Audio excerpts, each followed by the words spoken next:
Welcome to your YouTube channel. আজকে আমরা একটা নতুন টপিক নিয়ে আলোচনা করব এবং এই টপিক ওরিয়েন্টেড আরো কিছু ভিডিও পরপর আসবে। টপিকটা কি? Divisibility test. জিনিসটা কি? জিনিসটা হলো যে কোনো একটা বড় সংখ্যা যদি দেওয়া থাকে, দিয়ে যদি আমাকে কিছু অপশন দেয়, দিয়ে যদি বলে যে এই সংখ্যাটা কোন সংখ্যাটি দিয়ে ভাগ যাবে বা ডিভিসিবল, তাহলে আমরা কি করে বার করব সেটাকে খুব সহজ পদ্ধতিতে।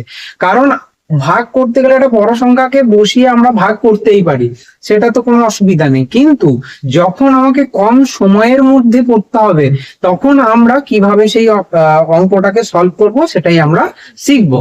তার জন্য আমরা আজকে ধরে ধরে পরপর কিছু রুল শিখব। দেখা যাক প্রথম রুল।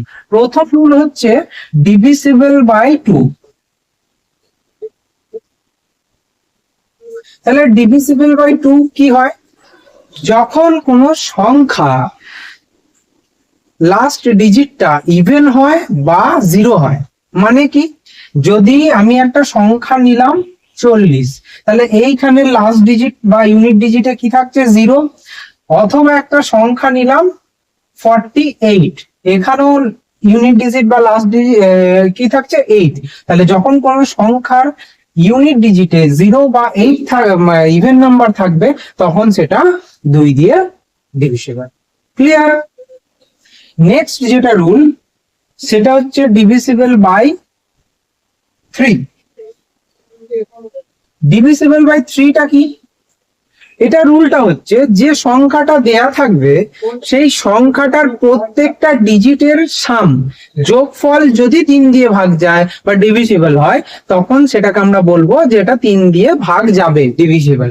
যেমন একটা সংখ্যা ধরা যাক 1233, তাহলে এই সংখ্যাটা আমরা 3 দিয়ে নর্মালি ভাগ করতে পারি, কিন্তু আরো সহজ হয়ে যাবে কি যদি আমরা এদের প্রত্যেকটা ডিজিটকে যোগ করে নিই। 3 3 6, 6 3 9, 9কে আমরা দেখতে পাচ্ছি 3 দিয়ে ভাগ যায়, সেই জন্য এটা কি হয়ে গেল?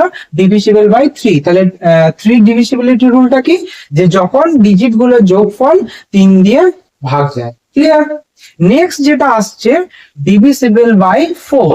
এটা একটু কমপ্লিকেটেড নয়, মানে এটা একটু বড় হবে রুলটা। রুলটা কি মনে রাখতে একটু টাইম লাগবে। জিনিসটা কি? যখন কোনো সংখ্যা লাস্ট 2 ডিজিট 4 দিয়ে ভাগ যায়, কি বললাম? যখন কোনো সংখ্যার শেষ দুটো ডিজিট 4 দিয়ে ভাগ যায়, অথবা আরেকটা ক্রাইটেরিয়া কি? যখন কোনো সংখ্যা শেষে 2 বা ততোধিক 2 এর অধিক 0 থাকে। তার মানে যদি আমরা এখানে দেখি যে 628, তাহলে এই সংখ্যাটা লাস্ট দুটো ডিজিট কি আছে? 28, যেটা 4 দিয়ে ভাগ যায়, তাহলে আমরা বলতে পারি এইটা 4 দিয়ে ডিভিসিবল। অথবা আরেকটা ক্রাইটেরিয়া কি? যদি লাস্টে 2 বা তার বেশি 0 থাকে, যেমন দেখা যাক 600টাও কিন্তু আমরা আবার দেখবো যে 4 দিয়ে ডিভিসিবল। বোঝা গেল?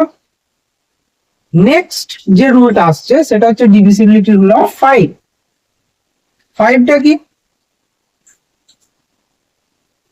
5 মানে হচ্ছে যখন কোনো সংখ্যার লাস্ট ডিজিট 0 বা 5 হবে তখন সেটা 5 দিয়ে বিভাজ্য বা ভাগ যাবে, ডিভিসিবল। মানে এটা খুব সহজ, যেমন হচ্ছে 55 বা 200, এইগুলো কি?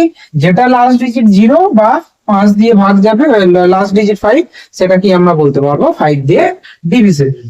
আর এই ক্লাসের লাস্ট ডিজিট ডিভিসিবল রুল হচ্ছে 6। তাহলে ডিভিসিবিলিটি রুল অফ 6, এটা কি?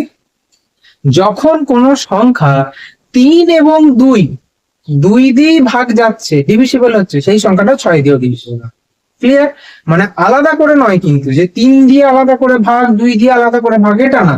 যখন কোনো পার্টিকুলার সংখ্যা 3 এবং 2 দুটো দিয়ে ডিভিসিবল তখন সেটা 6 দিয়ে ডিভিসিবল। যেমন কি এক্সাম্পল হতে পারে? যেমন হতে পারে 54, 3 দিয়েও ডিভিসিবল এন্ড 2 দিয়েও ডিভিসিবল।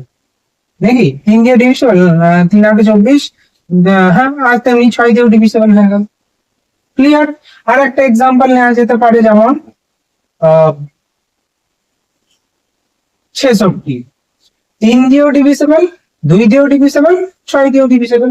এবার যত বড় সংখ্যা থাকবে সেটাকে সেইভাবে আমরা ম্যানেজ করে নেবো। ক্লিয়ার? তাহলে এই হলো এই সিরিজের প্রথম ক্লাস বা প্রথম ভিডিও। আশা করি ক্লাসটা ভালো লেগেছে। দেখা হচ্ছে আবার পরের ভিডিও। Thank you.